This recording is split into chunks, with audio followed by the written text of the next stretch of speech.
Okay, hello. Welcome back to another podcast from yours truly, the Professor of Thrones. I did want to have another fully edited breakdown video this week. I actually got started on it, but things got way too busy, way too fast, and unfortunately, it just wasn't in the cards for this week. I had to sort of shift gears. Long story short, I am in the beginning stages of an unanticipated move, so things are going to be very hectic. So I don't know how many fully edited videos we're going to be getting this season, but when I can't do them, you're going to still get something. You're still getting a freeform off the cuff podcast. I do have quite a bit of notes though this time, so hopefully we'll have sort of a similar structure to sort of my breakdown videos, just a lot more off the cuff and freeform and not as clean, I guess you could say is the word. Anyway, this was another absolutely fantastic episode. I think this episode excelled particularly in its ability to capture George's writing style. So, if you have not read the main book series, the, Song of Ice and Fire book series that Game of Thrones is based on, essentially the way it is structured is in distinct POV chapters.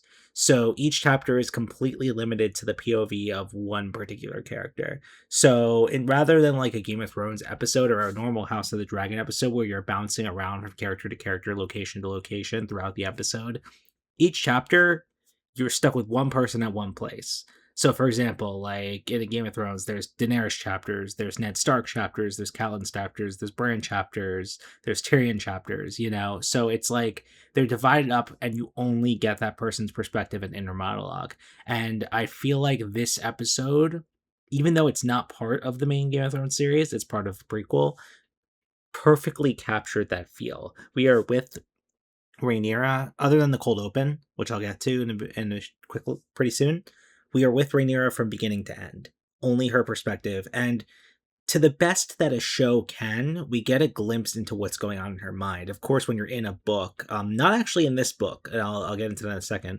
but you, of course, get an in-depth look into the character's mind and what they're thinking and sort of like their current like psychological situation, which you can't really capture in a show unless there's like an overlying like monologue, which obviously this show doesn't have. It would completely destroy it tonally. So rather, you have to infer based on dialogue and body language. And I think this episode got us the closest possible to getting that like inside the mind POV grasp that we could possibly get just through Rhaenyra, the music direction, the sound editing, and Rhaenyra's body language and acting, and Emma Darcy's acting alone. And I thought it was an absolutely fantastic episode in that sense for that reason.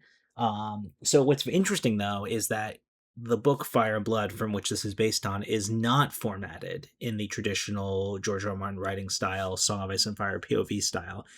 Rather, it is a book, sort of an in-universe book, written by maesters who are attempting to interpret the events of what was going on. So I've talked about this before. Essentially, how the book works is that in most situations, you're getting multiple ideas and perspectives of what happened.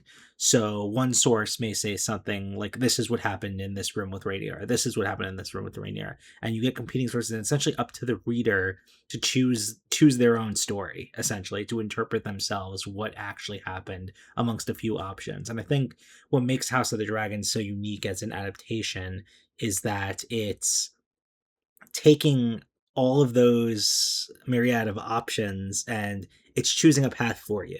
It's saying this is what me, the showrunner, the writers think happened, and we're picking a path. And that's why I think I that's why I don't have a lot of issues with a lot of the decisions they made. I did have some issues in episode 1 of this season that I talked about to death already, so I won't go into those there. But overall, like the adaptory changes, I think make sense. But anyway, with that contextual background out of the way, let's dive into the meat and potatoes of this episode. Essentially, the way the episode is structured, being so zoned in on Rhaenyra's perspective, we're essentially hit with the myriad of problems that she's now has now that she's actually acquired the throne physically and is actually based in King's Landing and controlling the kingdom. And before, as much as she was trying to get the throne, she wasn't responsible for all these roles and duties because she hadn't assumed that role yet. And now that she's here, not only is the war not really over and she still has to continue that, which was taking her full time and energy before. And she now has to manage running an entire kingdom. And she makes the very understandable but stupid choice of leaving her leaving her council behind at Dragonstone because she didn't trust them. All well and good. If you don't trust people, you don't want them to be their political advisors. Fine. But to not immediately prioritize the choosing, to let them know that they're fired and immediately prioritize the choosing of new council members to sort of delegate, you are only digging yourself into a further pile of shit, because now the longer you take to delegate and to assign all these roles, the longer they're on you and the longer you can't manage them, and the more things fall to the cracks and go to shit. So that would have been, if, obviously you could armchair rule a kingdom, but that would have been, in my perspective, the first priority, is assigning a new small council, first move. But of course, alas, we don't see that, and we see the members that she does keep around, she's starting to alienate some of them. But anyway, let's go into the outset of the episode, which was the cold open, I'm going to just talk about the whole Darren swap plot now. I think this is kind of the best place for it. So, of course, we see Daemon is sent to treat with Ormond Hightower. For context, a lot of people were confused about who this is because he wasn't in previous seasons, and that's justifiably so, because so essentially Ormond is the head of House Hightower. Now, it's a little confusing because the show kind of made it out to seem like Otto was the head, but he's actually not. And the whole reason he got involved in King's Landing politicking and eventually rose to hand of the king in the first place is because he was trying to make him a political name for himself as a second son. He wasn't the first son. His brother was actually the first son. His brother, whose name escapes me. And his older brother, Otto's older brother, has since passed, but the way like oh my god, I'm totally blanking on the word. The way God, it's killing me. When the role passes on to the next generation, it goes to the ruler's children before it goes to their siblings. I'm totally blanking on the word for that. So, of course, it went to Otto's brother's son, Otto's nephew, Ormond. So Ormond is the head of House Hightower now. And he is essentially head of the Hightower Army, which is the biggest component of the Green Faction army. Originally, it was like kind of a big concoction of the primary Green Faction forces were Ormond's Hightower Army and the Lannister Army, but the Lannister Army got fucking taken out by Daemon and Riverlands and Stark Co. We saw in the last episode when they were singing that song. We learned that the Lannister Army is done for. So essentially, you've got Ormond. He's running essentially the core of the Green Faction army. By the way, this all makes him Alicent's cousin. That's first cousin. So that's kind of the familial dynamic. I saw a few people confused about that. So essentially, they're forced to surrender. He does, quote unquote. And before Daemon leaves, that was like, obviously he wanted him from the beginning, but he did like an almost forgot kind of bit ruse where he wants Darren. Now we get into Darren. So essentially, Darren is the fourth child of Alicent and Viserys. So you have, Aegon's the eldest, then Aemond, then Helena, and then you got Darren. The weird thing is the way the show handled Darren, and they're taking advantage of the mishandling of him now, which is honestly a pretty clever use of their mistakes. Sort of a kind of incredible shift that, but essentially, the show did not include him in season 1. I thought what was happening is that they were writing him out of the show, and I'm like, it's a weird change, but it can be done. Like, you can finagle some story elements and finagle things around to sort of make it happen. So I was like, okay. But then they mentioned him in dialogue a few times in season 2, and I was like, okay, what are they doing with this character? And it seems like now in season 3, they're trying to give him his full book role back, even though they're trying to have their cake and eat it too. And so essentially, Darren should have been around in season 1 because he was around for his early youth. He was around King's Landing. So he would have been around in like up until episode, when do they do the final time skip? Is that episode 10? Like up until before episode 9 and 10. He got sent to Old Town before, like probably like he would have been around for the whole dinner scene and everything like that. He should have been there. And Viserys even says the line, "My entire family is there," and when Darren's not. So it's obvious they weren't intending on including him at that point, and they retconned him in later. But he should have been around. And then he was be sent to live in Old Town with the other half of his family and not the Targaryen half, and he became Ormond's ward, which is essentially like his, like, I guess in superhero terms, his sidekick, if you will. So he's like, we have not seen him yet, unless you think that person in episode 1, that redhead, was him. We don't know. So we have not seen him yet. But essentially, because we have not seen him yet, and because he wasn't around in season 1, the show created this clever Darren swap plot, that essentially Ormond is able to trick Rhaenyra and buy some time by giving them a false Darren. Now, a lot of people are saying this wouldn't make sense. Why wouldn't they take Darren's dragon too? And then you think about it logistically, and it immediately makes sense. A dragon without its rider won't be really going on rampages and attacking and burning villages. It's just not going to happen. The rider is the one that instills that desire and those commands on them. So, but also, okay, a dragon is bonded with one rider at a time. You say, okay, Darren, come with us. We're taking you back to King's Landing. And you put Darren on his dragon and start him to fly. He's going to fly away. like obviously, so there's no real way to take the dragon with you. So I understand why Daemon just took Darren, and also because of this new plot that they've instilled, that they're implementing now. Daemon wouldn't know what Darren looks like when he would in the book, so this plot couldn't have been done. This is this Darren swap thing is show original. So they are able to do this trick, and essentially what Ormond does is gives them a false surrender and a false Darren. So it buys him time. They think they're not going to interfere with him at all because they think he's just simply marching his men back to Old Town to live out the rest of their lives. So they don't really. So it buys him time, and rather he and Darren continue their conquest unpestered, undeterred, and under Rhaenyra's nose, while she has the fake Darren, he actually continues conquering and takes a city for the Green faction. So the war is not over. And we knew it wasn't over because we have Kristen Cole's branch of the Green faction army and Aemon fucking around in the Riverlands. So we know there was something there. We now know that the core of the army, the Hightower army, is now still active and still doing shit. So the war is far from over, especially with Aemon still alive and Aegon still out there as well. Rhaenyra may have taken the throne, but the war is still very much active, and anything could change at a moment's notice, with how things are. Because let's say like Vhagar flies back tomorrow, I'm not spoiling anything, I'm just saying like hypotheticals. Like Vhagar flies back with Aemon, flies back tomorrow to King's Landing. That's a huge battle that they might lose, so there's a lot to worry at. It's a very unsteady taking of the throne. But essentially, it buys Ormond enough time to conquer a city.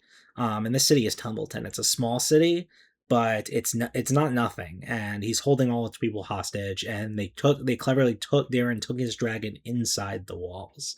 That way, essentially, they can't just come and attack the dragon without attacking the village. And also now they can't. They're essentially, the whole army is bunkered up in the city itself, so they can't just go in and swoop in and kill them. Now they're essentially using human shields, and so now there's a huge tumultuous situation. That situation becomes even more tumultuous because one of the dragon seeds, one of Rhaenyra's quote unquote right hand man that she treats like shit, Hugh, now we know him as Hugh Hammer now, his wife fled King's Landing to Tumbleton. So she is there, and she is currently being held hostage with the rest of the city by the Green faction. So And it creates an interesting timeline question because we don't know that we don't know the exact timeline. It's a little unclear. The show, I think one of its weaknesses, and this was a weakness of Game of Thrones too, so I'm not going to say it's just a specifically House of the Dragon weakness. It might be a weakness of adapting these stories into shows to begin with, but the timelines are unclear, and where people are on the map at a given time is unclear because should take a lot longer. I have a theory that they're in show continuity Westeros is a lot smaller than it is in the books, but like Tumbleton is like horizontally very like halfway across the country, like it's not close yet. This dragon tamer essentially ran there on his feet almost, it seemed like, and to warn Rhaenyra as soon as it happened. So it's really, sorry, my voice was getting hoarse just to take a sip there, but it's really interesting, like how where people are, how long things take, because it's not clear in the show. But essentially, I wonder if we're being led to imply that if Rhaenyra would have entertained Hugh's request to get a house and send for his wife when instead of delaying it, if that would have saved his wife, we don't know. So, but that would be an interesting dilemma that I could see really, really conflicting Hugh. Um, and essentially, we have issues now with all of the dragon seeds because we have this issue with Hugh now.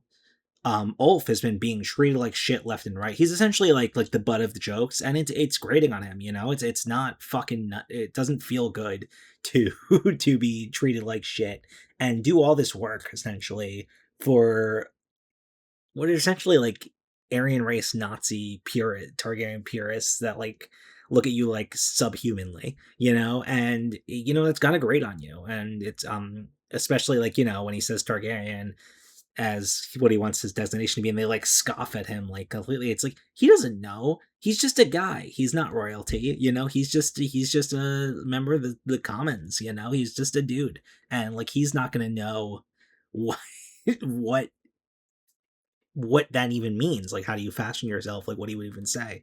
So he says Ulf the White. I want to say it's a Lord of the Rings reference from in the book. I would say like when George was writing, it's a Lord of the Rings reference, like Gandalf the Grey, Gandalf the White. Um, I think that's pretty much all it is. Unless there's another explanation I'm forgetting, I think it's just like a Lord of the Rings Easter egg. Um, and Hugh Hammer, that's obvious. He designates himself that because he's a blacksmith by trade, and that's his like sort of big part of his identity. He is very passionate about blacksmithing, so he goes Hugh Hammer.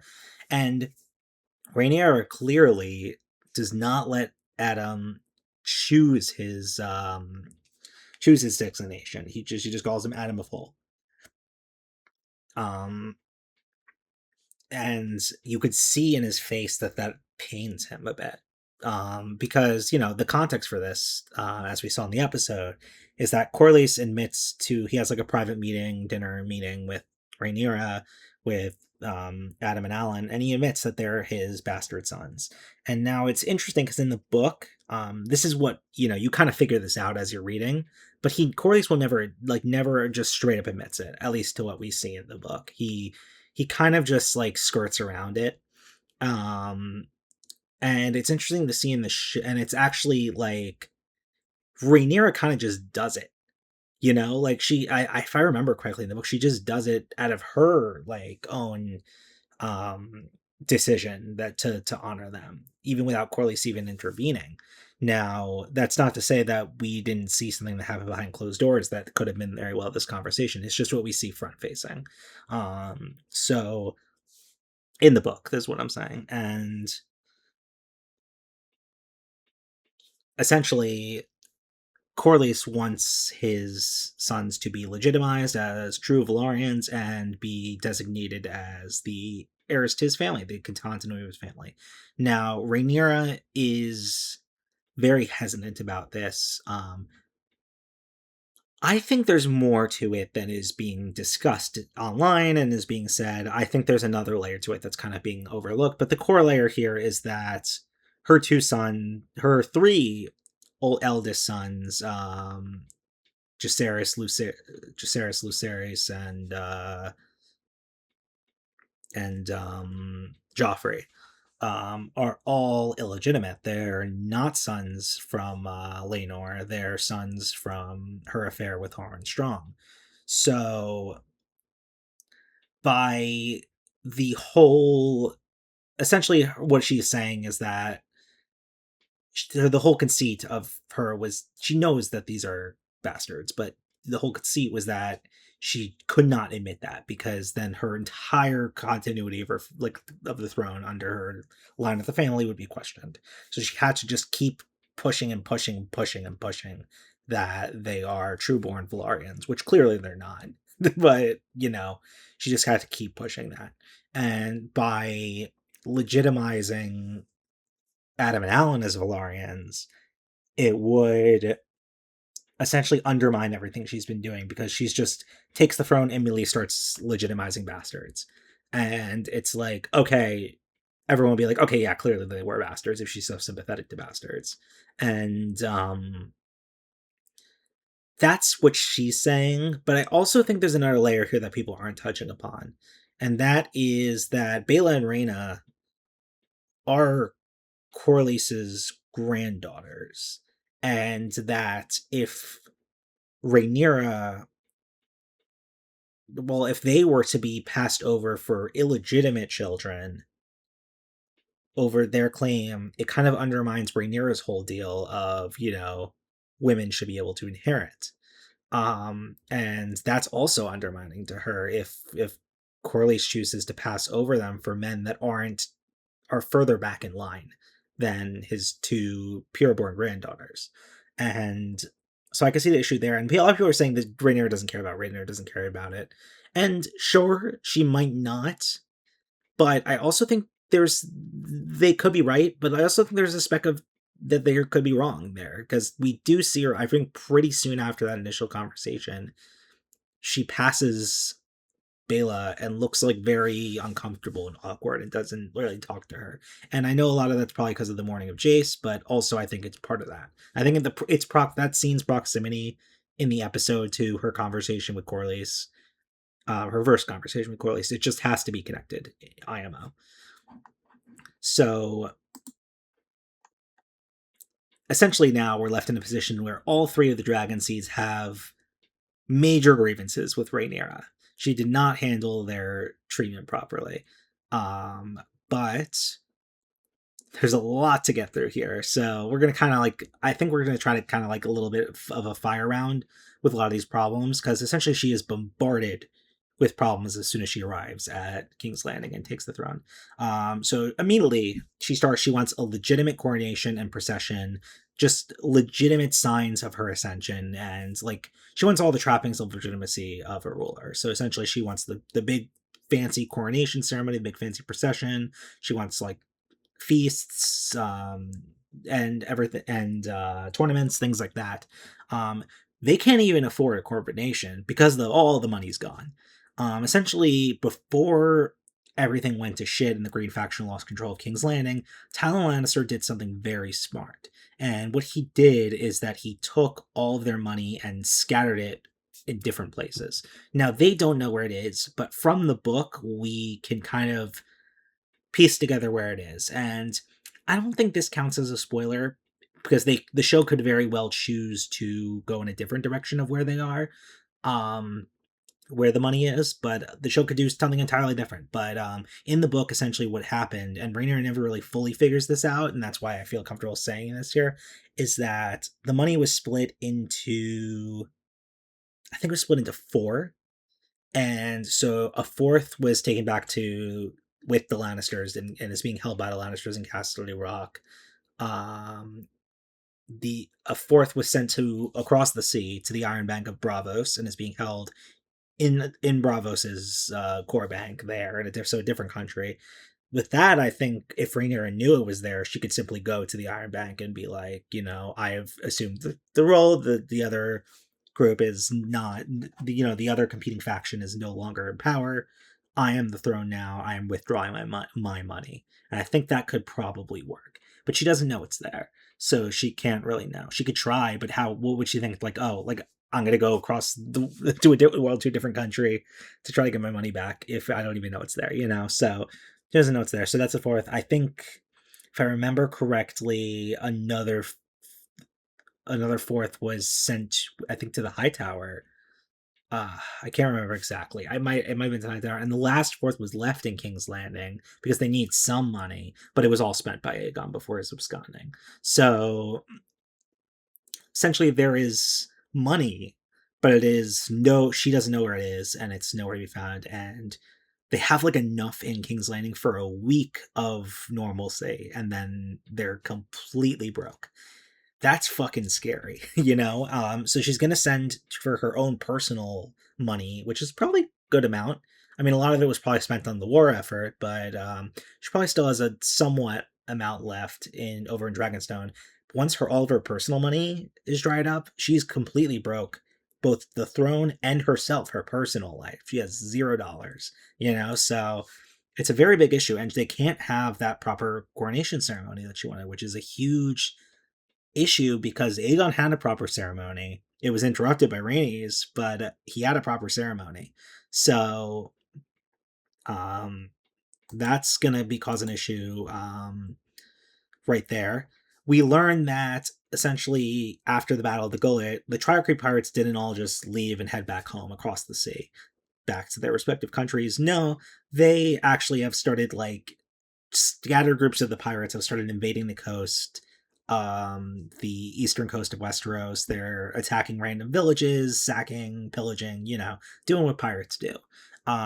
And we actually saw that firsthand. It's a nice little bit of storytelling because we saw that firsthand last episode when the cart that Aegon Larys were hiding in were being taken to Dragonstone in, whereas attacked by scattered Triarchy pirates. So we saw that happening firsthand, then we learned exactly the context of it. The Triarchy pirates are still like things, so they need to weed those out.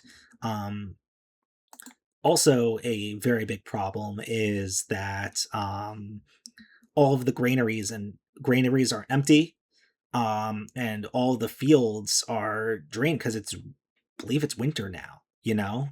So they're having a very hard time growing food, and you know, without the full surrender of the Green faction, a lot of the food growing land is under the administration of the High Towers over in the Reach region of the country.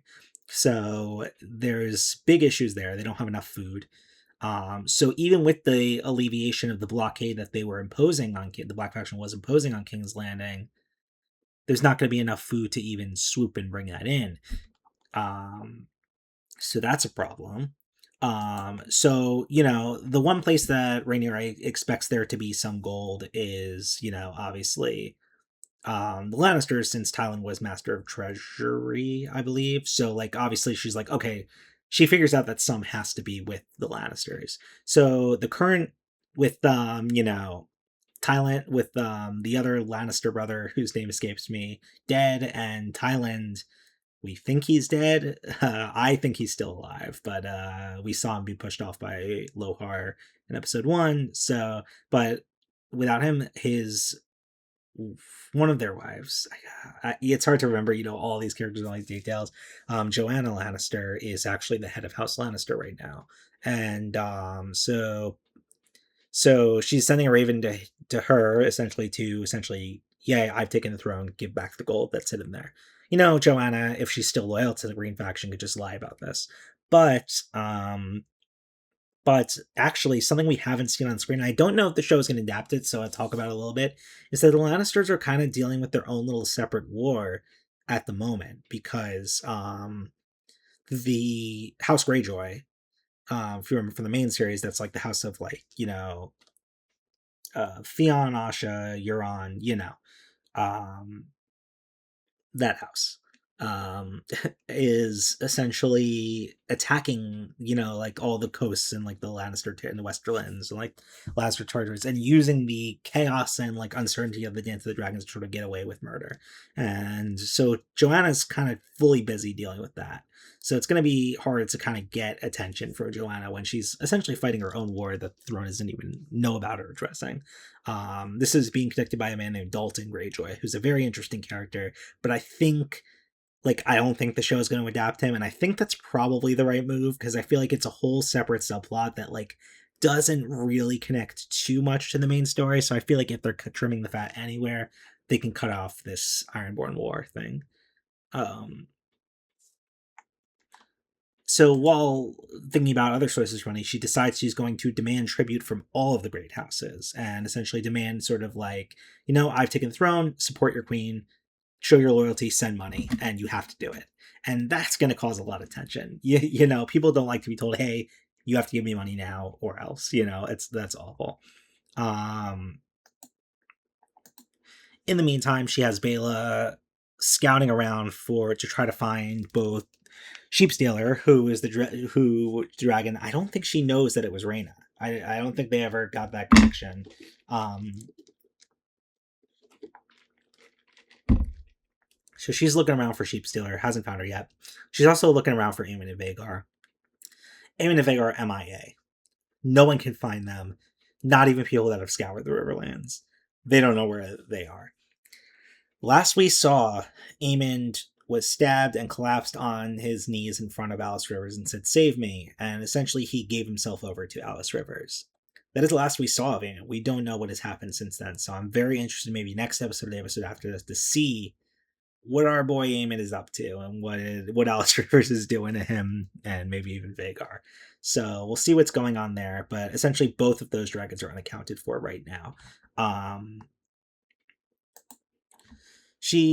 Rhaenyra thinks killing Aemond and Vhagar is a priority, and it is absolutely a priority. It's probably their biggest priority, other than appointing a small council right now. I think that's a huge priority. And she essentially says, whoever whoever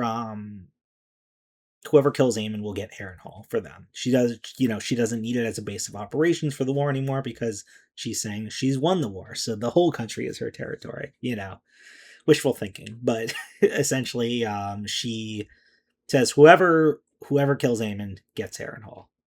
But if you remember back to season 2, and I don't know if this is a plot hole or if this is something that's actually going to become an issue in the story, Jace promised Harrenhal to the Freys for allowing the Stark army to cross their bridges, the twins. Now, either Rhaenyra doesn't know this, Rhaenyra doesn't remember this, Rhaenyra thinks it's void because for some reason, or it's a plot hole. I don't know. But I could see that causing issues down the line for sure. Meanwhile, while all this chaos and just burden of bullshit is happening, there's a million rats running around everywhere because Aegon, after the whole blood and cheese incident, had all the rat catchers hanged. And because of that, the rats have eaten through all of their candle stores. So now they don't have any candles and they need money to make more candles because if they don't make money to make more candles, there's going to be a blackout in the castle. There's not going to be candles to light.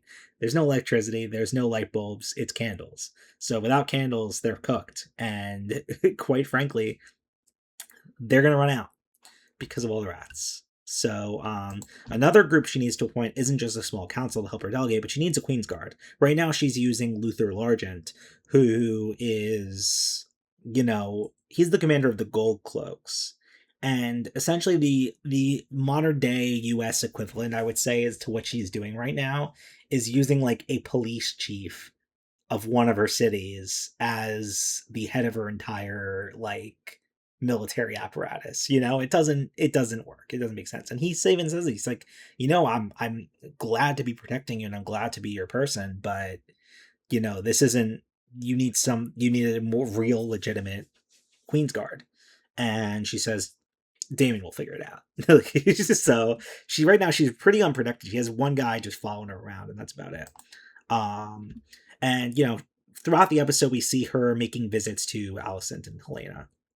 And it starts off like kind of resentful, for everything, but eventually kind of comes over a mentorship thing. She eventually comes around and is like, you were while my father was super ill, you and your dad were ruling in all but name. Like, how did you do it and keep your head like on you? And Allison was like, you can't. Like, you become a different person. You have to make decisions that end up with people dead, and you just have to do it. And Rhaenyra right now is refusing to do that. She's essentially trying to have her cake and eat it too, and saying like, I will not do that. But essentially throughout their conversations they kind of come to a new compromise where they're going to pretend that Aegon is dead, because even if he's found, no one will be able to recognize him because of how deformed and disfigured he is. So no one will really believe him other than maybe his hair color, but he's so fucked up that it's really hard to tell, and there's other blondes too. So she's essentially like, if you say declare Aegon was dead, um he's out of the picture, quote unquote. And if he ever tries to raise a new claim, you'll just say he's an imposter and burn him, and you'll kill him then. So it's like, I sort of see where Allison's coming through for that, not even on a selfish end. Like, that just makes logical sense for the situation they're in. Aemond, however, is still a problem. You need to find him and you need to go kill him. So essentially, they come to a new compromise where, like, I have to keep you here because even though you did everything you promised, this part of the bargain wasn't fulfilled. I can't just let you go. I can't just be seen being sympathetic to the Green faction completely when they didn't fucking listen, So essentially, I have to keep you and Helena here until Aemond is dead. Once Aemond is dead and the threat's completely neutralized, because right now she thinks she has Darren. That's going to be a whole other complicating force here. But essentially, until that whole part of the threat is neutralized, like, you're stuck here. But then once Aemon's gone, and this is going to change too with Darren, probably when Aemon and Darren are gone, like, you two can go. I'll keep up my end of the deal. So I think that's actually a nice compromise because in the book, Rhaenyra never lets her go and never has any intention to let her go. And she almost sort of like starts, and I think we'll see this. I think we'll see this as Rhaenyra gets ascended more and more into her rule. I think that we'll see this kind of come through. But in the book, like, right off the bat, she starts like, so almost like humiliating and terrorizing Allison and make her doing humiliating things as a prisoner, and it's really like disturbing. And I'm interested to see if we'll go that route in the show because it starts right off the bat as soon as she takes King's Landing in the book.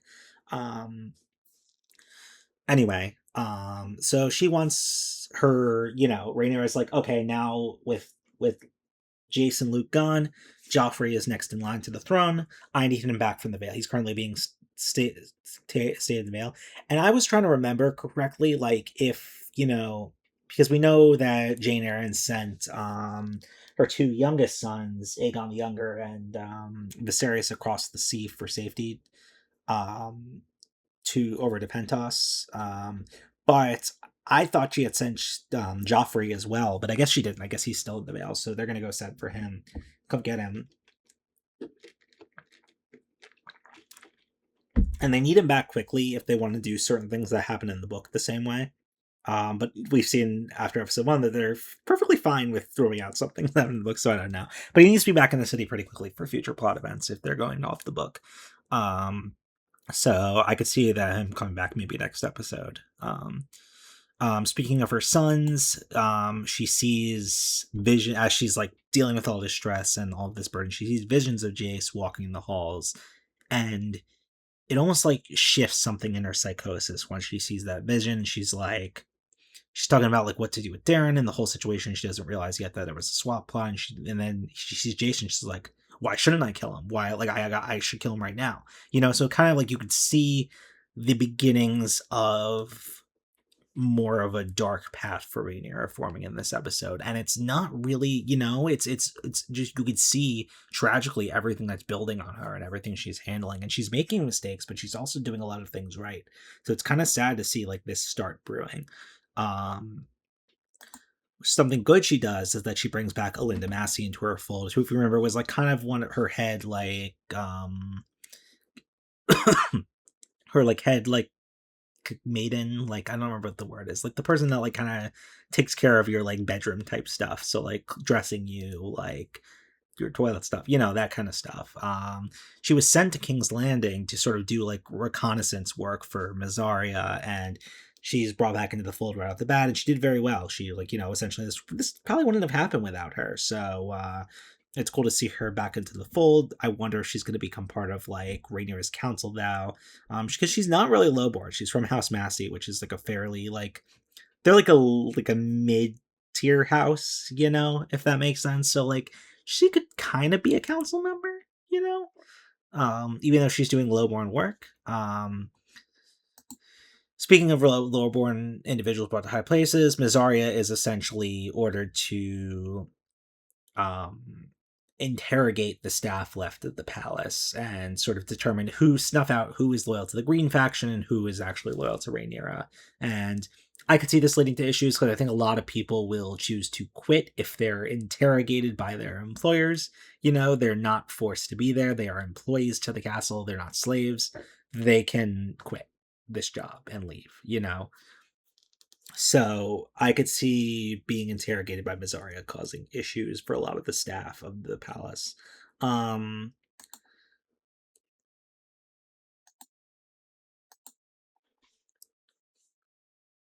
what do we want to talk about next? Because we still got a good. This is a long one. Wow.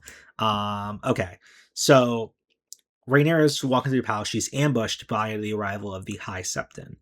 Now, the High Septon is a big deal because he is the head of the Faith of the Seven, which is the core religion of Westeros. It's essentially the equivalent of like a big prominent king being ambushed by the Pope, if you want to give an analogy. So someone very powerful that has a lot of influence, and he is not happy with Rhaenyra.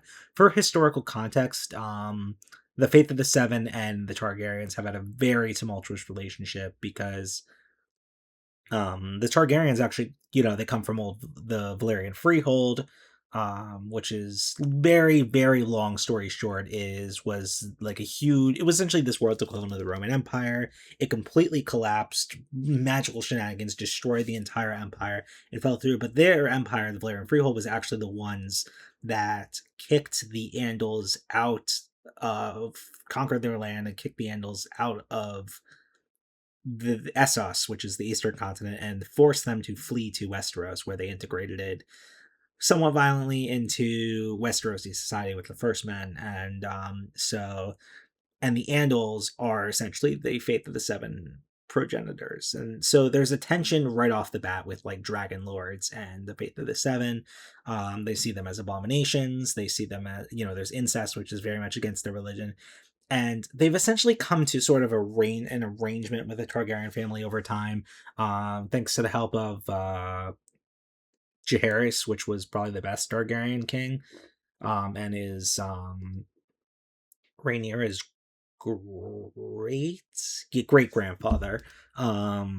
They essentially came up with this thing called the Doctrine of Exceptionalism, which is a really fucked up Nazi-ish thing that's essentially determines that the Targaryens don't have to live amongst the same rules as normal men under the Faith of the Seven because of their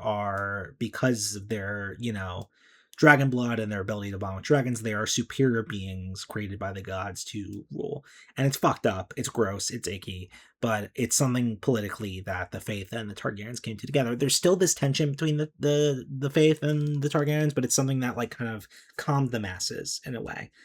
However, there's still that tension there, and that Aegon and the High Septon's like, I crowned Aegon months ago. We haven't seen his body. We know he's not really dead. Come on, like we're not bullshitting each other. Like I can't like I'll crown you. I'm hesitant to do that, but I'll crown you if we see Aegon's body. And and he starts like really like vehemently talking back to Rhaenyra, like that's executionable. If he was talking to like Maegor the Cruel or something, he'd be fucking decapitated. If he was talking to Daemon, he'd be decapitated on the spot, And Rhaenyra lets it slide because he's an incredibly important person. So now there is huge tension between Rhaenyra and the Faith. The big problem. Big, big problem. You see Rhaenyra has quite a lot of issues that she has to handle now. So something she finds out is that from Sylvie, actually, who is the prostitute that was kind of Aemond was seeing, and she's kind of been plotting with Mizaria to sort of take action, like sort of actions in the background, like against the Green faction throne. And now that the Black faction, she is like, okay, but you still gotta fight for us.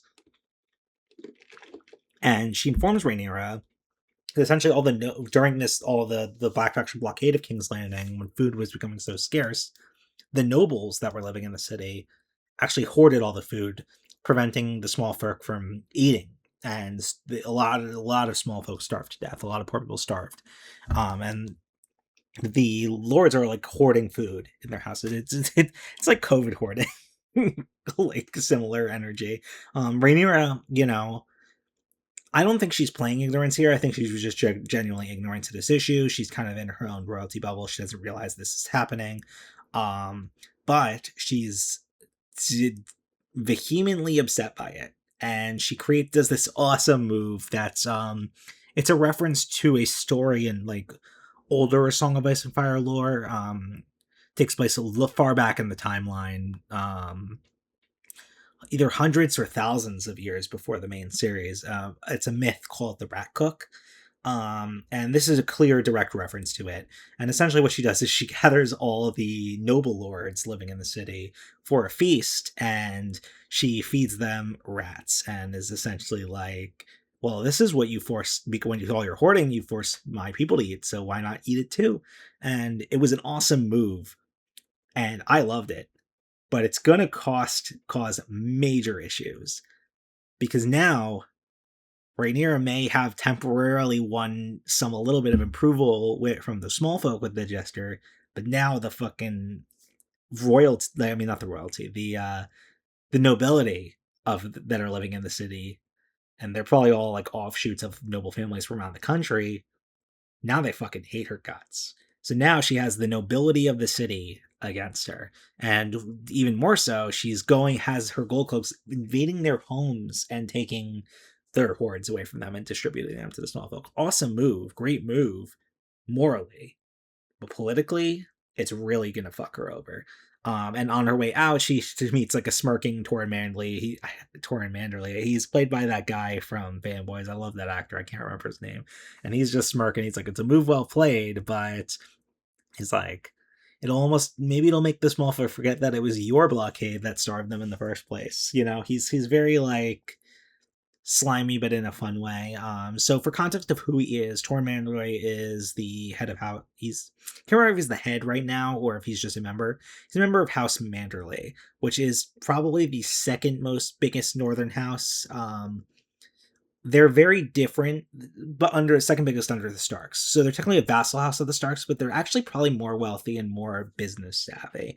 So they're a very different energy. Like for when it comes to the North, like the Starks are like core Northerners, like the Northern culture, the old gods, like the winter is coming, that kind of like Northern Westeros ethos. They embody that. The Mantleys kind of had this like Southern smarminess to them, even though they're based in the North, because they actually originate from the South. They were actually a Reach house, I believe, that was, long story short, pressured out, and the Starks kind of took them under their belt and said, you can relocate into the North. That was a long time ago in history, so they've been a Northern house for a long time. But they're probably the second biggest Northern house behind the Starks. So they're a Rhaenyra loyalist house. Don't get me wrong, but I'm very interested to see what they do with Torrin Manderley as a character, because he becomes increasingly important from this point on in the book. So I'm curious to see if the show will take that route as well. It'll be interesting to see how they do with introducing a new character this late in the game that becomes very important, so expect to see, if they go by the books at all, expect to see more from Torrin Manderley soon. Keep an eye on him.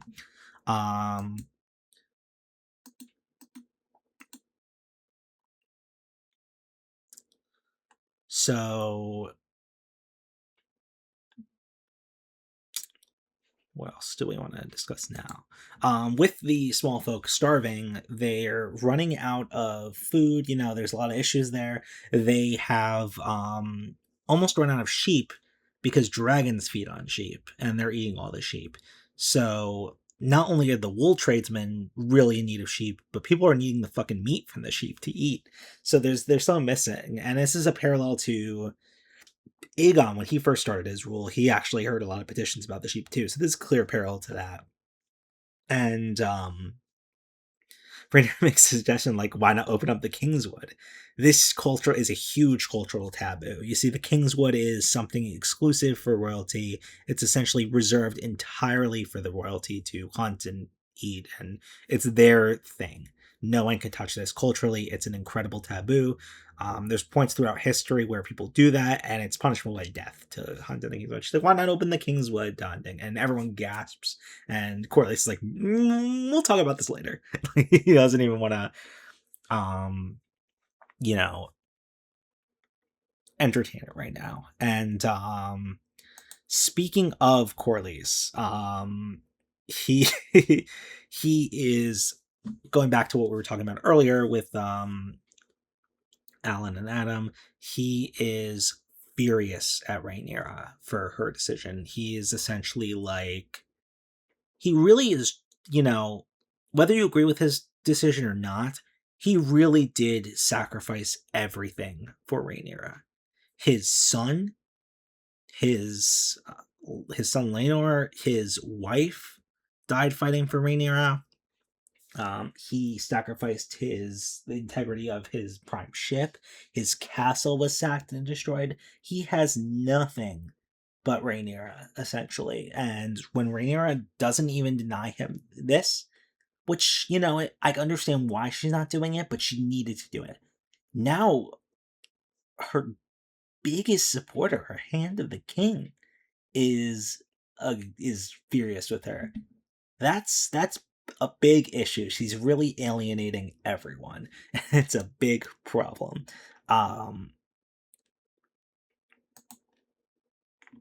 So there's a point in the episode where Daemon essentially comes to Rhaenyra, and you get a sense of how he is perceiving the prophecy stuff that he saw, and it's not good. He is essentially I don't know if he saw the vision of Daenerys hatching dragon eggs in the desert, and then he saw Rhaenyra on the throne, and then he was told that now you see what must happen. His essentially interpretation is, in order for Daenerys to exist in the future and defeat the White Walkers in the future, Rhaenyra will have to take the throne now. But he's going way farther with it, too far. He thinks is essentially like, they can't even fucking run one city, and yet he's talking about like, we got to conquer the rest of the world. We shouldn't just stop at Westeros. He's talking a lot like Daenerys was talking at the end of Game of Thrones in the final episode when she went fully mad, and he's talking about like, let's conquer Dorne, which eventually does become part of Westeros, but right now it's its separate country. He's like, let's go all the way to the far east to Yt, which is a country I don't even think it hasn't been even mentioned in any of the shows so far. It's a country super far to the east of the map that's essentially analogous to China. So we have not seen any of this country in the show. He's like, let's conquer UT. He's like, there's a city this is the biggest deep cut. He's like, there's a city at the edge of the world with men with wings. And this is like a far-flung myth from like the World of Ice and Fire history book where they talk for like one paragraph about a city at the edge of the world with people with wings. So it's like, Ryan Connell's really taking out the deep cut lore references here. No one really knows if that city is real. It's too far east for any like real Westerosi historical record to have any knowledge of it. No one's been that far. ET is real and incredibly prominent, and it's probably like in that side of the world probably even more prominent than Westeros. It's just interesting we're getting the whole perspective from Westeros. But essentially he's like, we are the last of the Valyrian freehold that exists. It's our job to make it exist again. And this is not this is in no way what Alice Rivers wanted him to garner from the vision, by giving him those visions. This is not what he's supposed to take away from it. And he's essentially like, we're gods, not humans. He's like going on his full Aryan like power trip, and it's like, he was doing so well, he was getting a little better, and he was bonding with like people, and like now he's back. As soon as he's back in King's Landing, he's back on his Nazi bullshit, so it was an interesting scene because of all the lore drops like ET and that city at the edge of the world, conquering Dorne, things like that. But like, he's fucked in the head, and I hope he starts getting better again. He needs to get out of the city. That's whenever he's in King's Landing, he gets fucky. So Rhaenyra actually does a really great move in terms of, because she can't have a proper coronation in front of the small folk, she decides to go out and like almost meet the small folk where they are, and with the help of Mysaria, she actually goes out and like tangibly hands small folk like care packages to the poor. And that's like an amazing, beautiful move. And I know it's completely political and she doesn't actually care about them, but like think about would Joffrey ever do that? Would even like, other Targaryen kings even do that? Like it's like something that they would do. And it's very reminiscent of Daenerys, but it's also very reminiscent, almost reminds me of Marjorie, in Game of Thrones, who used to regularly meet with small folk and do good deeds like that. So that was a nice scene, and the fact that like there was this whole discussion that she didn't want to wear jewelry to it because it would send the wrong message that she's wearing images of affluence where the people are starving. She wants to bring a sword, but she's also talked at it to show like sternness and power. But she's actually talked about that as well because that would show an inclination toward violence and that like the violence isn't over and we're not in peace. So I think she made the right move. That I think that was a very good move. It's a gesture. It won't help with everything. I was worried there was going to be a riot there. But it's a gesture, but it's a good gesture. I think it was a good move. So I think with that, we will wrap up. This was a very dense episode, but essentially now you feel kind of, after going through all this and breaking it down, you kind of feel what Rhaenyra was going through and everything she was dealing with. And all of these issues are only going to get worse and only going to compound. And, of course, now she has to figure out the whole Tumbleton situation. She realizes that the war is not over. And she kind of takes a glance in the fire that's burning all the high tower iconography that was stored around the castle at the end, and you see her face sort of shift. She's back in that fire and blood mindset, and that's not good. But anyway, that's going to wrap it up for this podcast. It's a very long one, but there was a lot to go over. Let me know in the comments below if you think there's anything I missed that you wanted to ask me about or discuss. I kind of like this podcast format. It's not my usual in-depth, like off the cuff, but I feel like I actually ended up covering a lot more than I normally would. So let me know what you think of the podcast format as well. Let me know if you like this. It's just a necessity of how busy things are currently in my life, but it'll have to do. So yeah, I'm really looking forward to the next episode as well. I had issues with episode 1, but episodes 2 and 3 really like got me optimistic again. I really don't know what they're going to do with the changes they made in episode 1, but we'll have to wait and see. We'll see if next week's is as good as 2 and 3 have been, which have been like 10 out of 10 episodes for me. So yeah, thank you all for watching /listen, and bye-bye.